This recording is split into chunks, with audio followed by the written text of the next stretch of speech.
EAMCET allotment order వస్తూనే అంటే ఇప్పటి నుంచి నెక్స్ట్ ప్రాసెస్ ఏంటి? అలాట్మెంట్ ఆర్డర్ తీసుకోవడము, కాలేజీలో జాయిన్ కావడము, ఏదైనా ఫీజు పే చేయాల్సి ఉంటుందా, ఏదైనా కొన్ని ఇన్స్ట్రక్షన్స్ ఏంటి, రూల్స్ అండ్ రెగ్యులేషన్స్ ఏంటి, చేయాల్సినవి ఏవి, చేయకూడనివి ఏవి, సో అనే దాని గురించి పూర్తిగా తెలుసుకుందాం. కంప్లీటెడ్గా ఇది చూసిన తర్వాత మళ్ళీ ఏ వీడియో కానీ చూడాల్సిన అవసరం ఉండదు. మీకు మైండ్లో ఎటువంటి డౌట్ కూడా ఉండాల్సిన అవసరం అయితే ఉండదు. సో కంప్లీటెడ్గా అయితే చూడండి, జస్ట్ ఒక 7 to 8 మినిట్స్లో కంప్లీట్ చేస్తాను. సో మొదటగా ఇప్పుడు 6 గంటలకు, ఈరోజు 6 గంటల తర్వాత అలాట్మెంట్ ఆర్డర్ అనేది రిలీజ్ చేస్తామని చెప్పడం జరిగింది. మీకు డౌట్, మెసేజ్ వస్తుందా, వెబ్సైట్లో చూడాలన్నా, ఏ లింకు ఓపెన్ చేయాలి అనేది అన్నీ ఉంటాయి. సో అన్నీ క్లియర్గా చెప్తాను. ఫస్ట్ 6 గంటల తర్వాత 6 గంటలకి ఎగ్జాక్ట్గా ఇవ్వాలనేదంటే ఏం లేదు. అది 7 అవ్వచ్చు, రాత్రి 10 అవ్వచ్చు, లేదంటే కొన్ని సాంకేతిక కారణాల వల్ల ఇంకొకసారి మార్నింగ్ కూడా అవ్వచ్చు.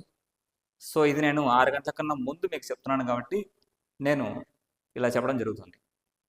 సో ఎప్పుడైనా రావచ్చు. లాస్ట్ ఇంతకుముందు పాలసీ కూడా కొంత లేట్ అవ్వడం జరిగింది. సో ఒక్కొక్కసారి రాత్రి 10 కూడా అవ్వడం జరిగింది. ఒకసారి 6 గంటలకే మెసేజ్ వస్తుంది. మెసేజ్ ఏమొస్తుంది? సో ఈ విధంగా వస్తుంది అనమాట.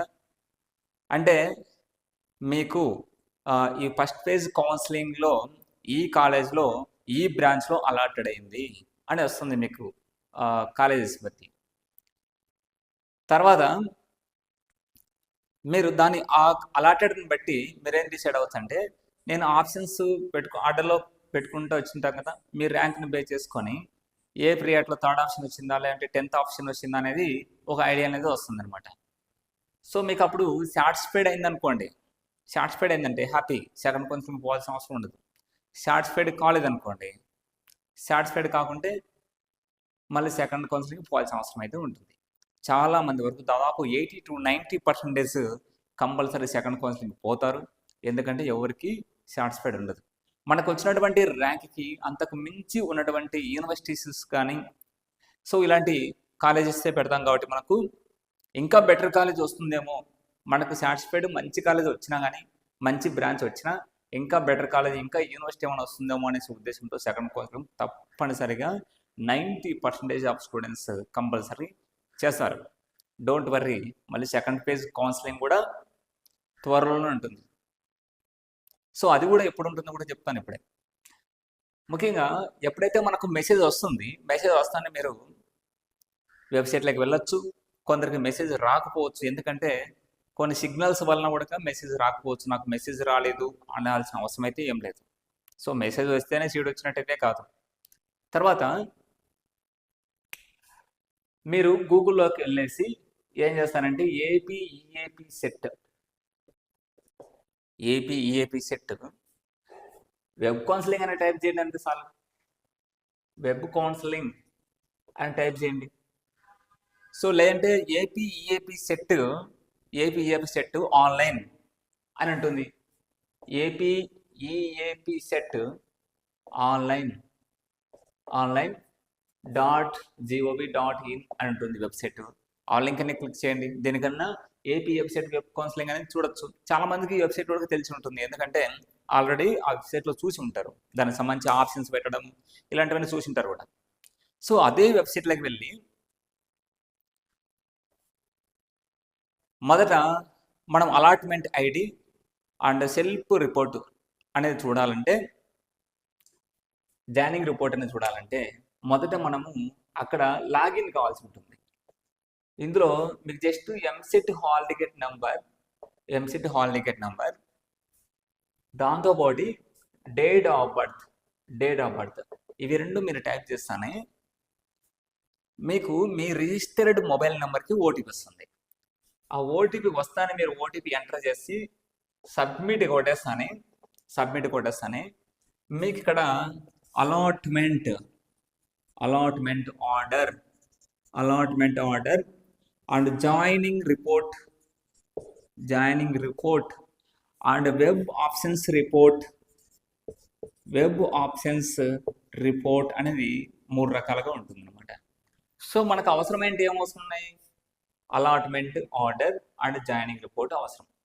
ఈ అలాట్మెంట్లో ఏముంటుంది, మన డీటెయిల్స్తో పాటు నీకు ఏ కాలేజీలో ఏ బ్రాంచ్లో సీట్ వచ్చింది అనేది ఉంటుంది. మీరు అక్కడ గమనించాల్సింది ఏంటంటే ఇంకోటి, college and a branch seat వచ్చిన తర్వాత అండ్ థర్డ్ లైన్లో tuition fees fixed for the college. అంటే ఆ ట్యూషన్ ఫీజు ఆ కాలేజీకి ఎంత ఉంటుందంటే అది 38,000 లేదంటే 43,000 లేదంటే 65,000 అనేది ఉంటుంది. సో అది ఆ ఫీజు ఉండడం వల్ల మనకు ఎటువంటి ఇబ్బంది అయితే లేదు.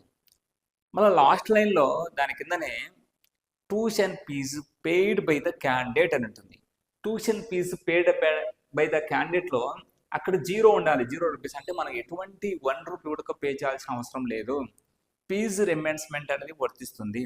ఎవరైతే ఫీజు రిమెన్స్మెంట్ వర్తించదో, ఇక్కడ కాలేజ్ ఫీజు ఎంతైతే ఉంటుందో ఇక్కడ 0 అనుకోకుండా అదే ఫీజు అనేది ఉంటుంది అనమాట. ట్యూషన్ ఫీజు పే చేయాలి అనేది ఉంటుంది. సో అలాంటి ఎర్రర్స్ అనేది ఎవరికి మిస్టేక్ అయ్యి రావు. ఆల్రెడీ కౌన్సిలింగ్ టైంలో మనకు ఐసీఆర్ ఫామ్లోనే మనకు ఫీజు రిమెన్స్మెంట్ ఎలిజిబిలిటీ ఎస్ అని వచ్చి ఉంటుంది కాబట్టి సో నో ప్రాబ్లం. తర్వాత కొన్ని రూల్స్ ఉన్నాయి అలాట్మెంట్ ఆర్డర్లో, మీరు చెక్ చేయాల్సినవి. ఏం చెక్ చేయాలి, ఇంకా రూల్స్ అనేది ఏం చెక్ చేయాల్సి ఉంటుంది అంటే, మీరు కాలేజ్ రిపోర్టింగ్ టైము 23rd నుండి 26th లోపు 26వ తేదీలోపు మీరు అక్కడ వెళ్ళి కాలేజీకి వెళ్ళి సబ్మిట్ చేయాలి. ఏం సబ్మిట్ చేయాలి, ఇక్కడ ఇచ్చినటువంటి allotment order and joining report, ఇవి రెండు ప్రింట్ తీసుకొని 2 కాపీస్ కాలేజ్కి పోయి అక్కడ సబ్మిట్ చేయాల్సి ఉంటుంది. 2 కాపీస్ తీసుకొని పోవాల్సి ఉంటుంది. ఒక కాపీ వాళ్ళకి సబ్మిట్ చేయాల్సి ఉంటుంది, ఇంకో కాపీ వాళ్ళు సైన్ చేసి మీకు ఎన్నికన్నా ఇస్తారు లాంటి వాళ్ళే తీసుకుంటారు, నో ప్రాబ్లం. కానీ ఈ 2 కాపీస్ అనేది మీరు తీసుకోవాల్సి ఉంటుంది. సో అలా అవి 2 కాపీస్ మీరు 2 జిరాక్స్ అనేది తీసుకొని వెళ్ళండి అనేది ఒక రూల్ ఉంటుంది. రెండో రూల్ డేట్ ఉంటుంది, పర్టికులర్గా 26వ తేదీలోపు మీరు వెళితేనే మీకు సీటు అనేది కన్ఫర్మేషన్ అవుతుంది. మీరు 26వ తేదీలోపు మీకు ఏ ఇతర పనులు ఉన్నా మీరు వెళ్ళలేకపోయి నేను 27th వెళ్తాను 28th వెళ్తాను అనుకొని ఉన్నారనుకోండి, మీకు వచ్చినటువంటి ఆ సీట్ అనేది క్యాన్సిల్ అయిపోతుంది, గుర్తుపెట్టుకోవాల్సింది. ఇంకోటి క్లాసెస్ కమెంట్స్ ఫ్రమ్ అని ఉంటుంది. క్లాసెస్ స్టార్ట్ అయ్యేది ఎప్పుడు అనేది ఒక డేట్ August 4 అని ఇవ్వడం అయితే జరిగింది. సో ఆ డేట్ నుంచి అనేది ఉంటుంది. కానీ 4వ తేదీ మనం పోదని క్లాసులు చెప్తారనేది అయితే ఏం లేదు. మనకు 4వ తేదీ నుంచి 10వ తేదీలోపు హాస్టల్ జాయిన్ కావడము, ఆడ ఎన్విరాన్మెంట్ చూసుకోవడము అదంతా ఉంటుంది. సో ఫస్ట్ స్టార్టింగ్లో ఇంజనీరింగ్ అంటే ఇది, సిఎస్సి అంటే ఇది అని చెప్తారు తప్పించి మీకు స్టార్టింగ్లోనే పోతానే first chapter so important question అనేది చెప్పరు మీకు. సో కాబట్టి ఆ వీక్ అంతా మీకు హాస్టల్ జాయినింగ్స్ ఇవన్నీ అయితే ఉంటాయి. సో నెక్స్ట్ అలాట్మెంట్ ఆర్డర్ అయితే ఓకే, ఇవే దీంతో ఉండేటువంటి మనం గుర్తుపెట్టుకోవాల్సిన విషయాలు. ఒకటి fees paid by the zeros అనేది ఉండేది, ఒకటి కాలేజ్ అండ్ సీటు, అండ్ వచ్చేసి ఏ తేదీలోపు ఇవ్వాల్సి ఉంటుంది, కాలేజ్ ఎప్పటి నుంచి స్టార్ట్ అవుతుంది, ఇవి 2 తీసుకొని 2 జిరాక్స్ తీసుకొని పోవాలి అందుకు తెప్పించి, అందులో ఎటువంటిది ఏది ఉండదు. ఇంకోటి జాయినింగ్ రిపోర్ట్ అంటే ఏంటి, జాయినింగ్ రిపోర్ట్ అంటే మీరు ఇది ఓపెన్ చేస్తానే మీకు అక్కడ కాలేజీ ఆ బ్రాంచ్ నీకు ఈ కేటగిరీలో వచ్చింది, ఈ ర్యాంక్ గాను, యాక్సెప్ట్ మై జాయినింగ్ అని ఉంటుంది ఇక్కడ. సో యాక్సెప్ట్ మై జాయినింగ్ మీరు ఎటువంటి పరిస్థితుల్లో దీన్ని క్లిక్ చేయండి, నో ప్రాబ్లం. మీకు ఆ కాలేజీ ఒకవేళ మీకు ఇంట్రెస్ట్ లేకపోయినా, మీకు ఫస్ట్ కాలేజీలో సాటిస్ఫైడ్ లేకపోయినా నో ప్రాబ్లం, కంపల్సరీ సీటు కూడా వచ్చిన సీట్ కూడా క్యాన్సిల్ అయిపోతుంది. సెకండ్ కౌన్సిల్లో ఎలా ఉంటుందో కూడా తెలియదు కాబట్టి కంపల్సరీ యాక్సెప్ట్ మై జాయినింగ్ ఈ రోజు క్లిక్ చేసినా, రేపు క్లిక్ చేసినా, ఎప్పుడు క్లిక్ చేసినా ఇబ్బంది అయితే ఏం లేదు. ఈ రోజు నువ్వు యాక్సెప్ట్ మై జాయినింగ్ క్లిక్ చేసి మొబైల్లోనే రేపు ఎల్లుండి 26th నువ్వు దాని ప్రింట్అవుట్ తీసుకోకపోయినా ప్రాబ్లం అయితే లేదు. ఇది ఎందుకంటే మీరు యాక్సెప్ట్ మై జాయినింగ్ అని మీరు అక్కడ క్లిక్ చేస్తానే కన్ఫర్మేషన్ అయిపోతుంది. ఎందుకంటే ఆ కాలేజ్కి మీకు యాక్సెప్ట్ చేసినట్టయితే వెళుతుంది అనమాట, ఆన్లైన్లో వెళ్తుంది. మీరు మళ్ళీ ఈ హార్డ్ కాపీస్ 2 మీరు అక్కడికి తీసుకెళ్ళాలి. సో ఈ 2 కాపీస్ మాత్రం మీరు ప్రింట్అవుట్ తీసుకొని వెళ్ళాల్సి అయితే ఉంటుంది. నెక్స్ట్ వెబ్ ఆప్షన్స్ రిపోర్ట్ ఎందుకు అంటే కనుక మీకు college A, college B, college C, college D అని పెట్టేసి ఉంటారు.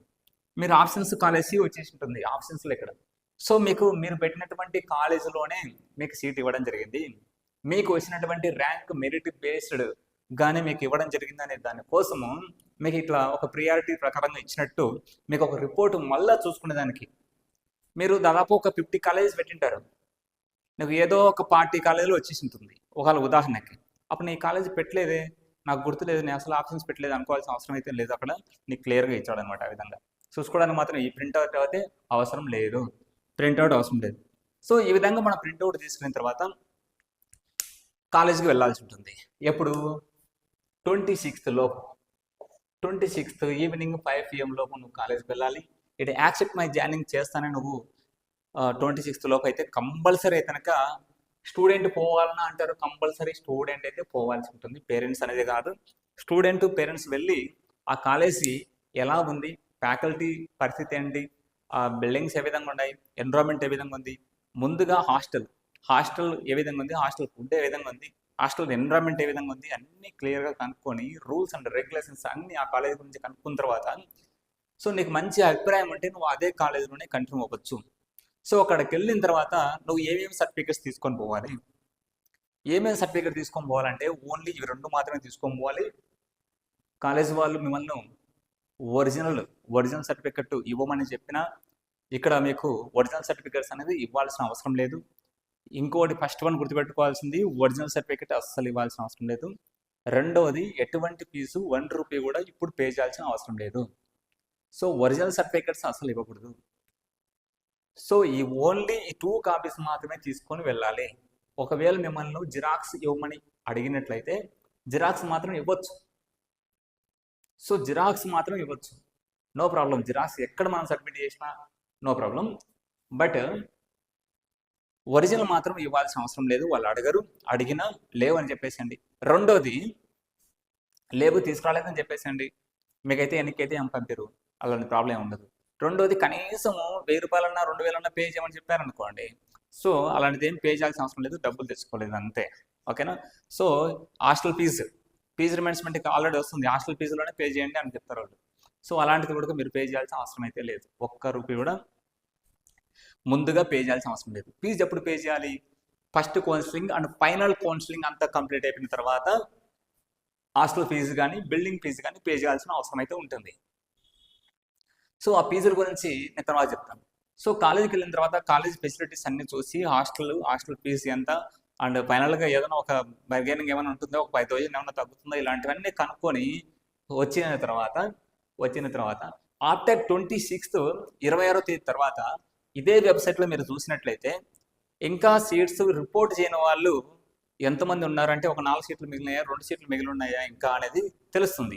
సెకండ్ కౌన్సిలింగ్లో అందరూ మళ్ళీ పెట్టేస్తారు కాబట్టి సెకండ్ కౌన్సిలింగ్ ఎప్పుడు ఉంటుందంటే 26th తర్వాత ఆల్మోస్ట్ ఒక 3 to 4 days గ్యాప్ ఇచ్చేసి సెకండ్ కౌన్సిలింగ్ పెట్టేస్తాడు. ఎందుకంటే క్లాసులు స్టార్ట్ అవుతున్నాయి. So second are final counselling అనేది అయిపోతుంది అనమాట. సో అంతా మీకు ఇప్పటి నుంచే ఒక 10 to 12 daysలో మీకు మొత్తం కంప్లీటెడ్గా సెకండ్ కౌన్సిలింగ్ కూడా అయిపోతుంది. అందరు కలిపి ఒకేసారి క్లాసులు స్టార్ట్ అవుతాయి. సో ఆగస్టు 10 నుంచి కానీ అట్లా ప్రిపేర్స్గా అయితే ఉండొచ్చు. సో కాబట్టి ఏంటి క్లాసెస్, సో సెకండ్ కౌన్సిలింగ్ కూడా త్వరగానే వస్తుంది కాబట్టి సెకండ్ కౌన్సిలింగ్ కూడా చూడండి. మీకు ఇంకోటి గమనించాల్సిన విషయం ఏంటంటే, బాగా గుర్తుపెట్టుకోవాల్సిన కీ పాయింట్ ఇది, బాగా గుర్తుపెట్టుకోండి. ఫస్ట్ కౌన్సిలింగ్లో మీకు ఒక కాలేజీలో సీట్ వచ్చింది,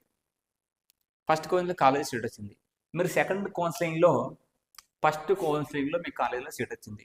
సెకండ్ కౌన్సిలింగ్లో ఆప్షన్స్ పెట్టుకున్నారు. సెకండ్ కౌన్సిలింగ్లో ఆప్షన్స్ ఓన్లీ ఏ ఆప్షన్స్ పెట్టుకోవాలి? ఫస్ట్ కౌన్సిలింగ్లో వచ్చినటువంటి కాలేజ్ కన్నా బెటర్ కాలేజెస్ నీకు ఏదైతే అనిపిస్తుందో, నీకు ఏదైతే అనుకూలంగా ఉంటుందో ఆ కాలేజెస్ మాత్రం నువ్వు పెట్టుకుంటావు. ఈ కాలేజీలో కన్నా నీకు ఒక కాలేజీలో సెకండ్ పేజ్ కౌన్సిలింగ్లో నీకు సీటు వచ్చినట్టయితే ఫస్ట్ పేజ్ వచ్చినటువంటి సీటు క్యాన్సిల్ అయిపోతుంది. సో రెండిట్లో ఒకటి మాత్రమే ఉంటుంది, 2 ఉండవు. నీకు 2 ఛాన్స్ ఇచ్చేసి రెండిట్లో నువ్వు ఏదానికి పోతావు నీ ఇష్టం అనేది మాత్రం ఉండదు. సో ఫస్ట్ పేజ్లో పెట్టినటువంటి సీట్ క్యాన్సిల్ అయిపోతుంది ఎప్పుడు? సెకండ్ పేజ్లో ఉన్నటువంటి కాలేజీలో సీట్ వచ్చినప్పుడు. అందుకోసం నేను చెప్పేది ఎందుకంటే, ఫస్ట్ పేజ్లో వచ్చినటువంటి కాలేజ్ కన్నా బెటర్ కాలేజ్, యూనివర్సిటీస్ కానీ ఇంకా బెటర్ కాలేజ్ నీ ర్యాంక్ని బేస్ చేసుకొని నువ్వు పెట్టుకోండి, ఆప్షన్స్ పెట్టుకోవచ్చు నీకు అనుకూలంగా ఉండేది మాత్రమే. ఇంతకన్నా ఇంకా తక్కువ కాలేజీలో పెట్టుకున్నావు అనుకో, సెకండ్ కౌన్సిలింగ్లో దాంతో వచ్చింది అనుకోవాలి, లేదు నాకు ఫస్ట్ కౌన్సిలింగ్లో సీటు కావాలంటే రాదు, క్యాన్సిల్ అయిపోతుంది. ఒకవేళ నీకు సెకండ్ కౌన్సిలింగ్లో పెట్టినటువంటి కాలేజ్ లేదా యూనివర్సిటీస్లో నీకు సీటు రాకపోతే, సెకండ్ పేజ్లో పెట్టినటువంటి కాలేజ్లో సీట్ రాకపోతే ఆప్షన్స్లో direct first page counselling seat అలాగే ఉంటుంది, నో ప్రాబ్లం. కాబట్టి సెకండ్ పేజ్ అనేది నిర్మోహమాటంగా పెట్టుకోవచ్చు.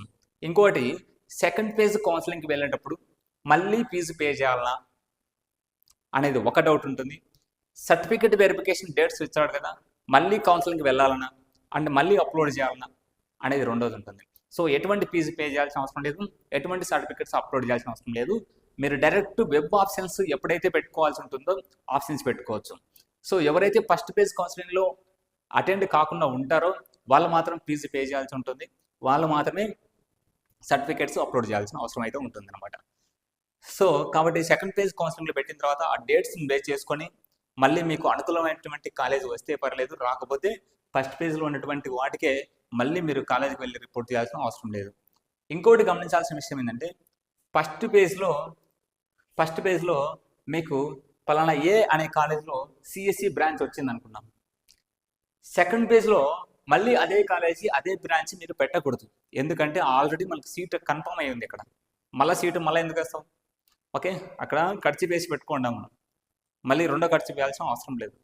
సో కాబట్టి ఈ విధంగా తీసుకుంటాం అనమాట. రెండోది వచ్చేసి ఓకే. నెక్స్ట్ సెకండ్ కౌన్సిలింగ్ తర్వాత ఇప్పుడు first page and second page. First పేజ్లో అసలే సీట్ అలాట్ కాలేదనుకోండి, చాలామంది ఏం చేస్తారంటే ర్యాంక్ 50,000 వచ్చింటుంది, ర్యాంక్ 50,000 వచ్చింటుంది, 50,000 పైన వచ్చింటుంది.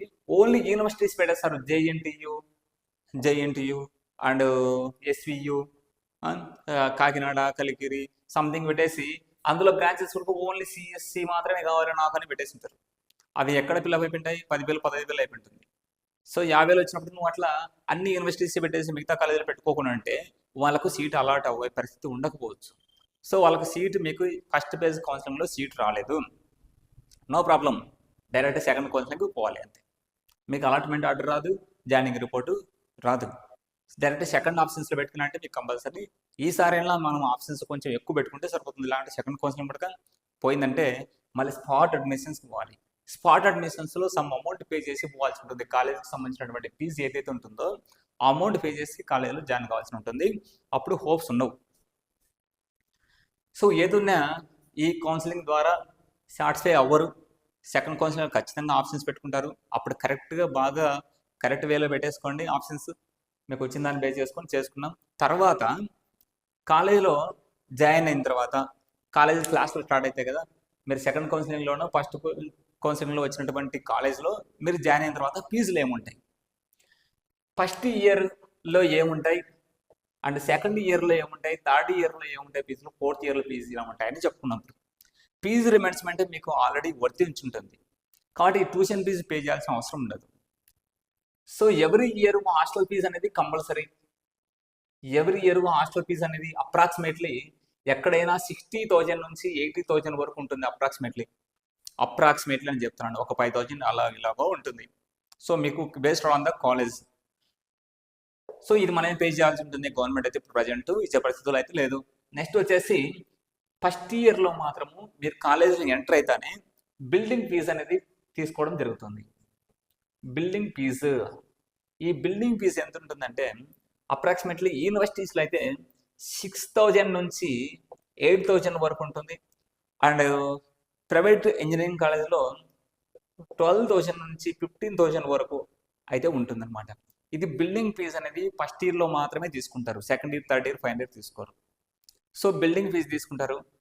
ఇంకా ఇంకోటి రెగ్యులర్ వాళ్ళు అయితే కనుక హాస్టల్ కాకుండా రెగ్యులర్ వాళ్ళు అయితే కాలేజ్ బస్ ఫీజు ఉంటుంది, అప్రాక్సిమేట్లీ 15,000 20,000 అట్లా ఉంటుంది పర్ ఇయర్. సో అది కూడా మీరు చూసుకోవచ్చు. నెక్స్ట్ సెకండ్ ఇయర్లో కానీ ఒకవేళ ఫస్ట్ ఇయర్లో కానీ సిఆర్టీ ఫీజు అనేది తీసుకుంటారు అన్నమాట. ఇది వచ్చేసి సిఆర్టీ ఫీజు కొన్ని స్కిల్స్ డెవలప్మెంట్ కోసం అనేసి మీకు ఆ ఫీజు తీసుకోవడం జరుగుతుంది. కొన్నిట్లో ఒక్కొక్క విధంగా ఉంటుంది అనమాట. 15,000 అప్రాక్సిమేట్లీ ఉంటుంది. సో అది వన్ టైం తీసుకుంటారు. అది సెకండ్ ఇయర్లో తీసుకోవచ్చు, కాలేజీలో ఒకసారి ఫైనల్ ఇయర్లో తీసుకుంటారు, ఒక్కొక్కసారి ఫస్ట్ ఇయర్లో కూడా తీసుకుంటారు అనమాట. సో ఇది సిఆర్టీ ఫీజు అనేది కూడా కాలేజీలో తీసుకుంటారు. ఇంకా అంతకు తప్పించి ఇంకా ఎగ్జామ్ ఫీజులు తప్పించి వేరేటి ఏమి ఉండవు. మీరు ఒకవేళ సప్లీస్ వచ్చినాయా మళ్ళీ ఫీజులు కడతానే ఉండాలి. ఇంకా వేరే మీ ఖర్చులు తప్పించి మీ డ్రెస్సులు అవి ఇవి తప్పించి వేరే ఖర్చులు అయితే అసలు కాలేజీకి ఫీజు చేయాల్సిన అవసరం అయితే ఉండదు. ఇవి తప్పించి ఫైనల్ ఫస్ట్ ఇయర్ పోతేనే మనం ఏం చేస్తామంటే డాడీ పక్కన వాళ్ళకి ల్యాప్టాప్ ఉంది, నేను సిఎస్సి ఏఎంఎల్ నాకు కూడా ల్యాప్టాప్ కావాలి. నాకు ల్యాప్టాప్ మినిమం అంటే 1 TB స్టోరేజ్ ఉండేది కావాలి, ర్యామ్ 16 GB ర్యామ్ ఉండేది కావాలి. సో నాకు అవన్నీ అప్రాక్సిమేట్లీ ఆన్లైన్లో చూపించి పెడితే కనుక అక్కడ ఆన్లైన్లో మనకి ఎంత చూపిస్తుంది పేరెంట్స్కి, అప్రాక్సిమేట్లీ 75,000 పైన ఉంటుంది. సో అది ఫైనల్గా చూస్తే గేమింగ్ ల్యాప్టాప్. ఆ ల్యాప్టాప్ చూసుకొని ఇంటి దగ్గర వచ్చేసి ఏదైనా సాఫ్ట్వేర్ ఏమన్నా ఏఎంఎల్ ఇట్లాంటి ఏమన్నా చేస్తున్నాడేమో చూసానుక క్లాస్లో ఇన్నేటి చదివేదే బరువు, అక్కడ చేసేది ఏముంది గేమింగ్. సో ఇప్పుడే ఫస్ట్లోనే ల్యాప్టాప్ అయితే అవసరం లేదు. సో అవసరాన్ని బే చేసుకొని మీరు యూజ్ చేసుకుంటారు అంటే తీసుకునే తప్పులేదు. కానీ మీరు కాలేజీలో జాయిన్ అవుతారో నాకు ల్యాప్టాప్ కావాలని నేను బీటెక్ చేశానంటే అందరూ బీటెక్ చేసిన వాళ్ళే. సో అందరూ బీటెక్ చేసిన వాళ్ళు ఎంతమంది ఉన్నారో అన్ని ల్యాప్టాప్లు కావాలి. ఫస్ట్ ఇయర్లో ఒక ల్యాప్టాప్, సెకండ్ ఇయర్లో ఒక ల్యాప్టాప్, ఫైనల్ ఇయర్ కల్లా ఎన్ని ల్యాప్టాప్లు కావాలనో ఎన్ని యాపిల్ ఫోన్లు కావాలనో. సో మనం ప్రాంక్గా చెప్పాలంటే మనం మొబైల్ తీసుకొని నేను క్లాసులు వింటాను అంటారు, కానీ మొబైల్ తీసుకొని ఫస్ట్ ఇన్స్టానో యూట్యూబ్ ఓపెన్ చేసి మొబైల్ మూవీస్ చూస్తారు. కానీ సో ఈ విధంగా ఉండదు. కాబట్టి స్టూడెంట్స్కు ముందుగానే అన్ని సౌకర్యాలు అనేది కల్పించకండి. అవసరాన్ని బే చేసుకొని స్టూడెంట్స్ అంటారు నాకు అవసరము పక్కన వాళ్ళు తీసుకున్నారు అనేసి. ఆల్మోస్ట్ ఆల్ నా ఎక్స్పీరియన్స్ ప్రకారంగా థర్డ్ ఇయర్ వరకు అయితే కనుక నాకు తెలిసి ల్యాప్టాప్ అవసరం ఉండదు. So third year and final ఇయర్లో ఏదైనా ప్రాజెక్ట్ వర్క్ సంబంధించి ఇంతవరకు ఫస్ట్ ఇయర్లో అందరికీ కామన్ సబ్జెక్ట్స్ ఉంటాయి. సో మ్యాథ్స్ కానీ, physics, chemistry and computer programming, అదేవిధంగా మెషిన్స్, ఇవన్నీ వచ్చేసి ఇంజనీరింగ్, డ్రాయింగ్, ఇవన్నీ వచ్చేసి కామన్ సబ్జెక్టు అందరికీ. ఎవరికి ఏం ల్యాప్టాప్ ఏమి ఇచ్చేసేది లేదు. ప్రతి దాంతో ఒక 5 చాప్టర్స్ ఉంటాయి. 5 చాప్టర్స్లో ఒక దాంతో నుంచి 2-3 ఇంపార్టెంట్ క్వశ్చన్ ఉంటాయి. అవి చదవనండి చాలు, తర్వాత చూద్దాం. ఫస్ట్ ఇయర్ అందరికీ కామన్, ఎటువంటి ల్యాప్టాప్ అవసరం లేదు, ఎటువంటి మొబైల్ అవసరం లేదు. సెకండ్ ఇయర్లోకి గ్రూప్ సబ్జెక్ట్లోకి వెళ్తారు. అప్పుడు సిఎస్సి వాళ్ళకి సిఎస్సి, ఏఎంఎల్ వాళ్ళకి ఏఈ అండ్ ఈసీ వాళ్ళకి ఈసీఈ, వాళ్ళకు సపరేట్ ఎలక్ట్రానిక్స్ సబ్జెక్టు లేకుంటే కంప్యూటర్ ప్రోగ్రామింగ్ సబ్జెక్ట్స్ ఇలాంటివి తీసుకుంటారు. సో అవి నాలెడ్జ్ గెయిన్ చేసుకుంటారు సెకండ్ ఇయర్లో. తర్వాత థర్డ్ ఇయర్కి వచ్చిన కొద్దీ ఒక ఐడియా ఉంటుంది. సో అప్పుడు యూజ్ చేసుకుంటారు ల్యాప్టాప్. కానీ అంతకు తప్పించి ముందైతే కనుక ఎటువంటి యూజ్ అయితే లేదు. మొదటి రోజు తెచ్చిన రోజు 1 గంట 2 గంటలు దాని గురించి ఫోకస్ చేస్తారు. 3వ గంట దీని గురించి సబ్జెక్టే తెలియదు ముందు, దాంతో ఏం చేస్తారు. సో కాబట్టి థర్డ్ ఇయర్ వరకు అవసరం లేదు, టైం వేస్ట్ చేసుకోవద్దు, అమౌంట్ కూడా వేస్ట్ చేసుకోవాల్సిన అవసరం లేదు.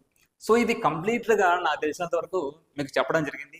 100% ఇంతకు మించి అయితే మీకు ఎటువంటి ఇన్ఫర్మేషన్ అవసరం లేదు. ఏదైనా ఇన్ఫర్మేషన్ మీకు అవసరం అనిపిస్తే ఈ నెంబర్కి మీరు మెసేజ్ చేయొచ్చు. Thank you.